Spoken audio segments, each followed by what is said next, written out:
لیکن ایک گفٹ بڑا ہی عجیب سا تھا اور وہ شاید میں کبھی نہ بھول پاؤں۔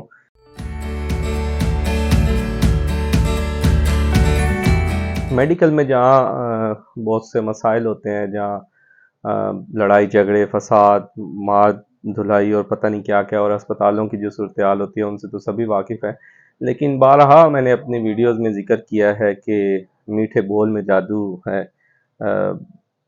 کبھی کبھی آپ ایک جملہ ایسا ہوتا ہے اور کسی کو مشکل میں اگر بولے وہ جملے وہ ہمیشہ یاد رہتے ہیں، اور اس کا بدل کے کبھی کبھی، خیر توقع اللہ سے رکھنی چاہیے، لیکن کبھی کبھی اجر ایسا ملتا ہے کہ آپ کی ساری تھکن ساری تھکاوٹ دور ہو جاتی ہے۔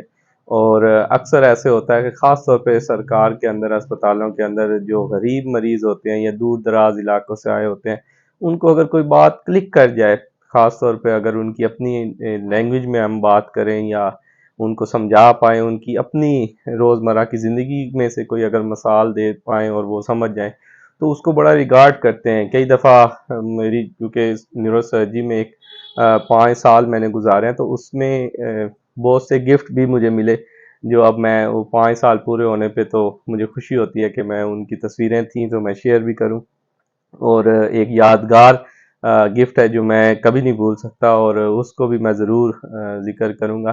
تو کئی دفعہ دیسی انڈے، دیسی گھی، ایک دفعہ تو کیا ہوا، آفس میں ہم انٹر ہوئے تو مریض دیکھ رہے ہیں، اور ظاہر ہے ایک رش ہوتا ہے اور ایک ٹینشن کا ماحول بھی ہوتا ہے، اتنا زیادہ مریض ہوں اور پھر ہر بندہ اپنے مسائل میں اور جلدی اور اپنی باری کا انتظار میں ہوتا ہے، تو ایک دم سے مرغے کے بولنے کی آواز آئے۔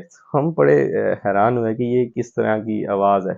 تو وہ جب مریض چیک کرا چکے سب چیزیں، خاص طور پہ جو آپریشن کروانے کے بعد آتے ہیں، تو وہ پھر کہتا ہے ڈاکٹر صاحب آپ کے لیے دیسی مرغا لے کے آئے ہیں، تو بوری میں سے نکالا اور وہ ساروں کے سامنے۔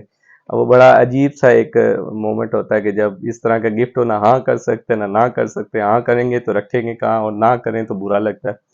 تو پھر اس طرح کی بھی، اسی طرح ایک ہمارے پاس ایک بچی تھی جو داخل رہی اور لمبا عرصہ پھر اور ٹھیک ہو گئی، تو پھر اس کی منگنی جب طے ہوئی تو واپسی آئی دکھانے کے لیے، تو کہتی ڈاکٹر صاحب، اور اس کا جملہ مجھے بڑا اٹریکٹ کرتا ہے اور آج بھی مجھے یاد ہے، وہ اپنی زبان میں کہتی ڈاکٹر صاحب اے ڈبے وچ دیسی ککڑ دے انڈے نے، تو انہاں نوں آپ کھاوے کسی ہور نوں نہ دے سکیا۔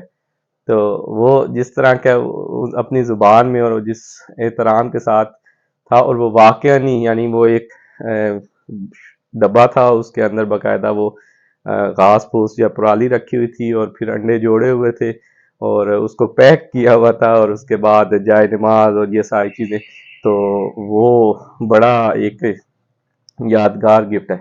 لیکن سب سے ظاہر ہے سارے جو گفٹ اور جو عزت اور احترام میں یا ایک خلوص کے ساتھ دیے جاتے ہیں وہ یادگار ہوتے ہیں، لیکن ایک گفٹ بڑا ہی عجیب سا تھا اور وہ شاید میں کبھی نہ بھول پاؤں، اور پتہ نہیں وہ کیا تھا، لیکن ہوا یہ کہ ہم لوگ او پی ڈی میں بیٹھے ہوئے تو ایک صاحب آئے اور کہتے کہ ڈاکٹر صاحب آپ سے 5 منٹ چاہیے۔ میں نے کہا ٹھیک ہے۔ اچھا، کہتے چیک نہیں کروانا لیکن آپ سے چھوٹا سا کام ہے۔ اچھا آپ، میں نے کہا ٹھیک ہے بیٹھ جائیں۔ تو وہ بیٹھ گئے، انہوں نے کچھ شاپر سا تھا اس میں سے چیزیں نکالنی شروع کی۔ خیر انہوں نے پہلے ایک گلاس رکھا اور اس کو اوپر سے ڈھکن نما لگا ہوا تھا وہ اٹھایا، پھر ایک روٹی جس میں بند ہوتی ہے دسترخوان ٹائپ وہ تھا، اس کو کھولنا شروع کیا۔ خیر ہمارے سامنے اب یہ کھول ہے اور وہ دیسی اس میں گھی، ساتھ مکئی کی روٹی اور اوپر ساگ پڑا ہوا ہے اور ساتھ لسی کا گلاس۔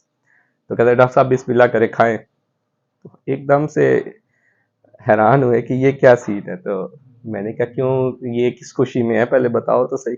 کہتے جی وہ آپ کی پیشنٹ تھی منظورہ، تو انہوں نے بھیجا ہے۔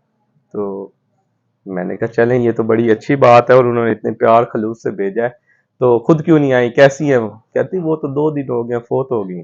میں نے کہا کیا مطلب ہے؟ کہتے جی اماں جی سے فوت ہو گیا سر۔ میں نے کہا تو یہ پھر کیوں مجھے لا کے دے رہے ہو؟ تو کہتے کہ وہ آج ان کا کل ہے اور رسم سوئم جس کو کہتے ہیں وہ ہے۔ تو کہنے لگے کہ اماں جی کی یہ وصیت تھی کہ